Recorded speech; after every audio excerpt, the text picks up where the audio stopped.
So mga be, for today's video, ay nakalimutan ko na naman na diet ako. Ang laki ng ngiti dahil ngayon nandito kami sa House of Lechon, dito sa Tagbilaran City. Ayan be, kung nakikita nyo, yung place nila dito ay napakalinis at napakalawak mga be. Ayan mga be, sila ang nagsama sa akin dito, sila Tita Jubel at Tito Lionel. Ayan. At ito rin kasama namin ang aming kamag-anak, si Ate Ana at kanyang anak. Ayan. Ayan na nga be, at inihanda na ang aming mga plato mga be. Hala, oy, plato palang ulam na.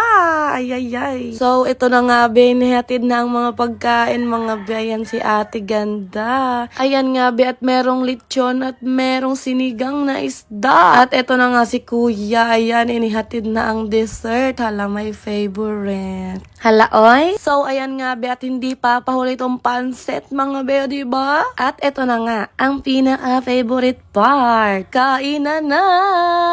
Nakalimutan ko ang diet ako, be. Ang sarap ng ulam talaga dito, mga be. Parang nakalimutan ko yung pangalan ko saglit.